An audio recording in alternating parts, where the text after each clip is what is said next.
இப்போ இந்த 26 யாருக்கு மேம் களமா இருக்கும்? என்னுடைய கெஸ்ஸிங் படி ஆல்ரெடி இருக்கவங்கன்னு தான் நினைக்கிறேன். ஏன்னா அவங்க தான் கூட்டணி இருக்காங்க, ஆல்ரெடி அவங்க தான் எல்லா இடத்துலயும் இருக்காங்க.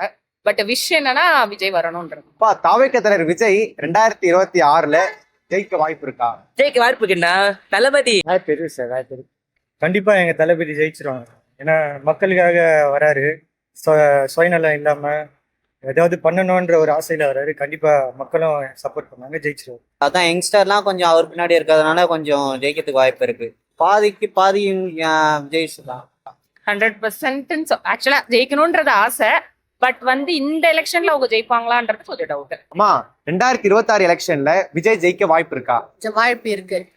டஃப் தான் தெரியல, 3 பேரும் கொஞ்சம் காம்படிஷனாக தான் இருக்கும். ப்ராபபிலிட்டி கொஞ்சம் கம்மியாக தான் இருக்கும். ஏன்னா யங்ஸ்டர்ஸ் வைஸ் படி பார்த்தீங்கன்னா சில பேர் தான் விஜய்க்கு வந்து சப்போர்ட் பண்ணுவாங்க. மீதி எல்லாம் வந்து ஓட்டு நிறைய பிரியறதுக்கான சான்சஸ் நிறையா இருக்கு. டிஎம்கேயோட இது சிலது வந்து கம்யூனிட்டி வைஸும் பிரியும்.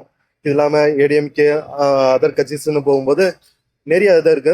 பாசிபிலிட்டி கொஞ்சம் கம்மி தான். விஜய் ஜெயிக்க வாய்ப்பு இருக்கா? நல்லா செயல்பட்டா வரலாம். கண்டிப்பாக இருக்குப்பா. வாய்ப்பு இருக்கு சார்.